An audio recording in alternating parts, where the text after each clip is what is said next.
Hello, my name is Brant Hunt, and my channel is simply called Discerning What is True. You may ask yourself, why in the world am I doing these videos? Well, part of it simply is to help me to understand deeply the esoteric works, and this is an esoteric work in the way I see it. Um, it's also a way of understanding the Bible in a different way. That is not to look at it literally, but to see it as revealing what I would call metaphysics. With all the different names, which are not common names today at all. So we're dealing with chapter 32 of Kabbalah and Exodus. This is to do with what we call human hierarchy. This is the author is Zeb ben Shimon Halevi. Um, Zeb ben was involved in Kabbalah quite a bit, and that's what he's known for. And you can look up Wikipedia, search his name, simply Zeb ben Shimon Halevi, and you can find out what he was really involved in most of his life.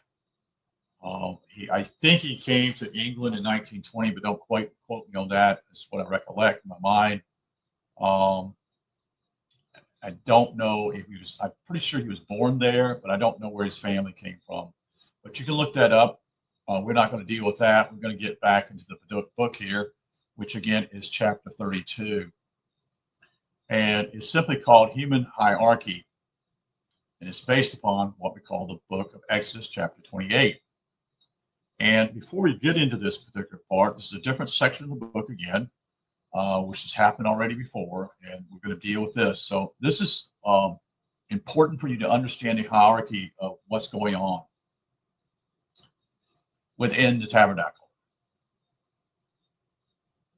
So this is from what they call figure 18, called spiritual hierarchy. So the very high part simply is the high priest. And this represents the esoteric world, you see. This is about what they call the world of imagination. This is about teaching upon the divine in religion. And below that high priest would be simply the priests, which would be, instead of esoteric, would be what they call mesoteric, Mesoteric, which is teaching upon spirit and creation.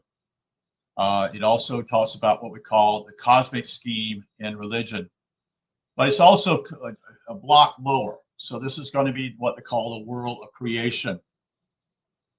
The next block is simply called the world of formation. This is the Levites. Now, the Levites are the people who are actually to the east.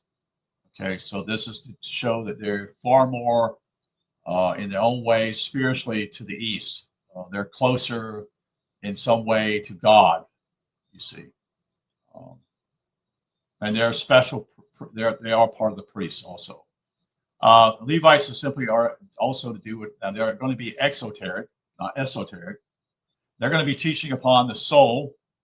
They're going to talk about ethics and customs, and they're going to deal with what we call the world of formation.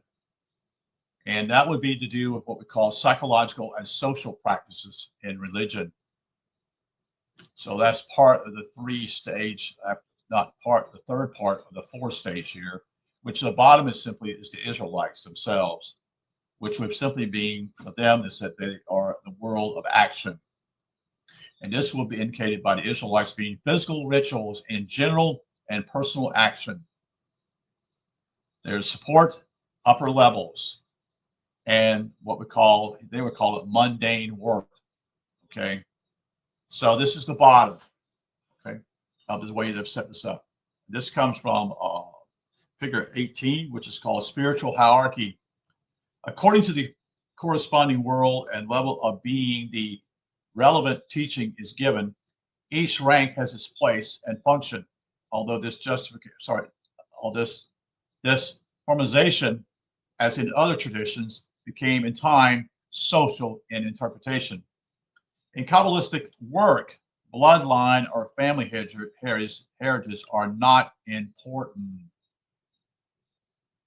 Okay.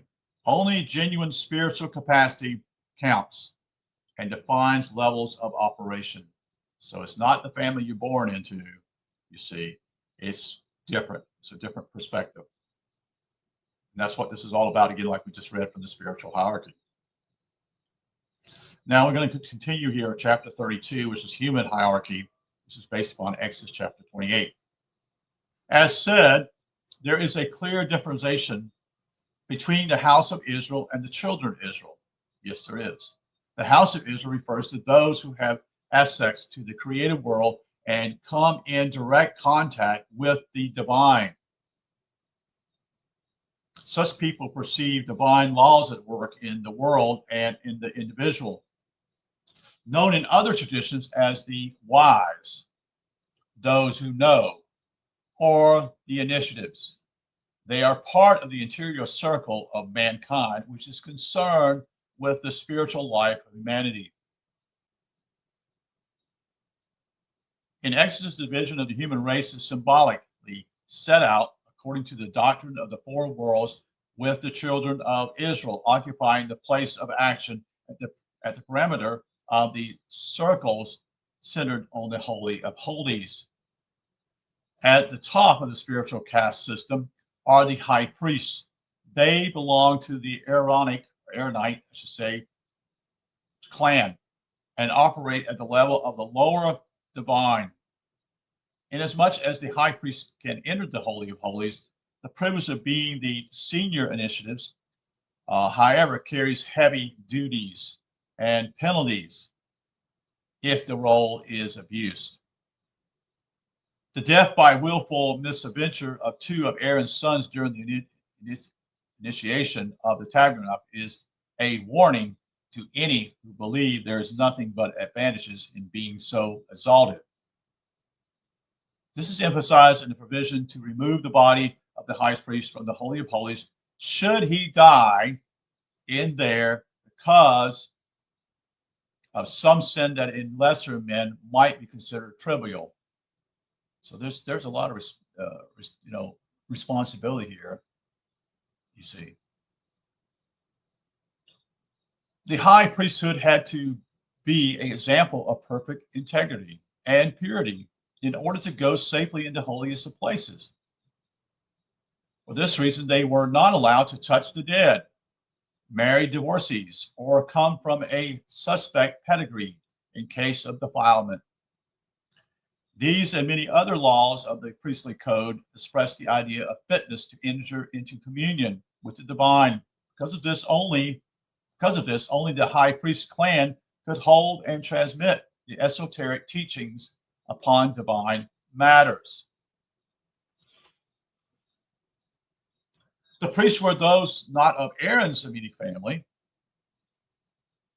They correspond to the level of creation in that they served in the holy sanctuary of the Spirit. Their task was to assist the high priest in the routine ceremonies and direct the other Levites in their work. One of the priest's tasks was to accompany the army at the religious presence in Israel campaign against unbelievers. Like the high priests, they were forbidden to do certain things that the two lower castes were allowed to do. This also was in order to preserve their spiritual integrity, as they were responsible for teaching the mesoteric or cosmic aspects of the Torah.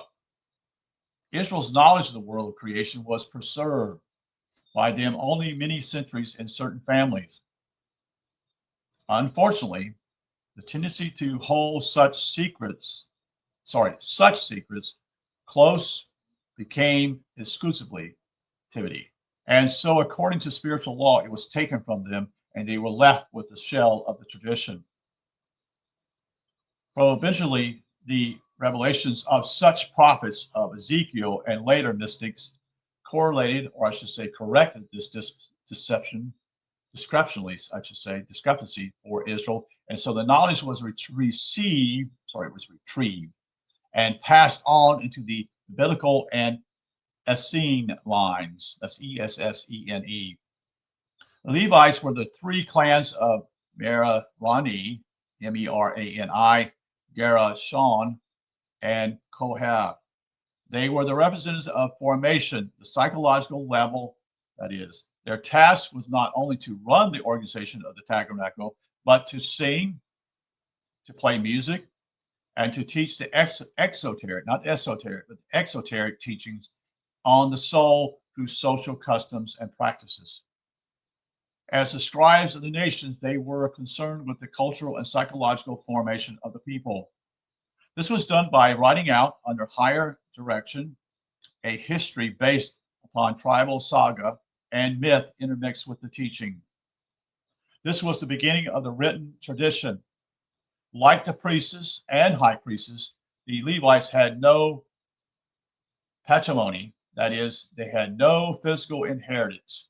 This was not only because the Lord was said to be their legacy, but because as symbols of the psyche, they could only possess a token connection with the physical world. As expressed in the Levite cities to be granted to them, with Israel entered Canaan. In the tabernacle complex, the Levites served principally in the court where they acted as intermediaries between the priesthood and the Israelites, who were allowed to enter the outer gate in order to participate in the worship. The Israelites were the vast majority of the nation and represented the ordinary level of human born, or I should say, ordinary level of human beings, being born, maturing, marrying, bearing children, aging, and dying. Here in the outer and lower worlds of action, physical laws had their maximum effect.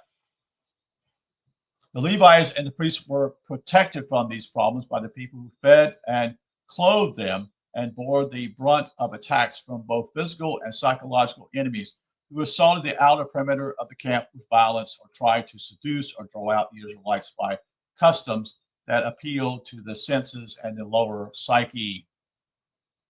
We're talking all this. We're just talking about all this stuff here. This is all to do with. This is not a real story, folks. This is something to do with the spirit. You see, spirit world. Ego-oriented, easily influential, seeking to avoid pain and find pleasure, the Israelites symbolized the psyche still largely subject to the world of nature with its elementary moods and tooth and claw values. This is what we're at today in a lot of ways too. Think about that in general, where people are at on this planet. There are very few, you see. That is, there are very many here, but there are very few that could have the privilege of being over them, supposedly. Without the presence of the other three levels, the Israelites would have soon been defeated or demoralized or broken up into internal tribal factions. This would have led most certainly to dissolution and its absorption into the polytheistic cults surrounding them. Polytheistic means simply just many gods, the belief in many gods. On the individual level, this is a picture of the natural human condition without an awareness of the soul, the guidance of the spirit, and the grace of the divine, as expressed in the Levites, priests, and high priests. I should say high priest. Taking the role of the high priest as a symbol of the perfect man. Let us examine Exodus 28 to see how the design of the vestments followed the doctrine of the four levels as the idealized image of an evolved human being. So that's the conclusion of this particular chapter today.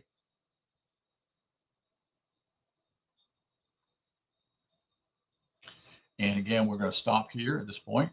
Again, thank you for being here. This is Kabbalah and Exodus chapter 32. This is called The Human Hierarchy by Zeb ben Shimon Halevi. And thank you for being here, like I said earlier. And we'll talk to you soon.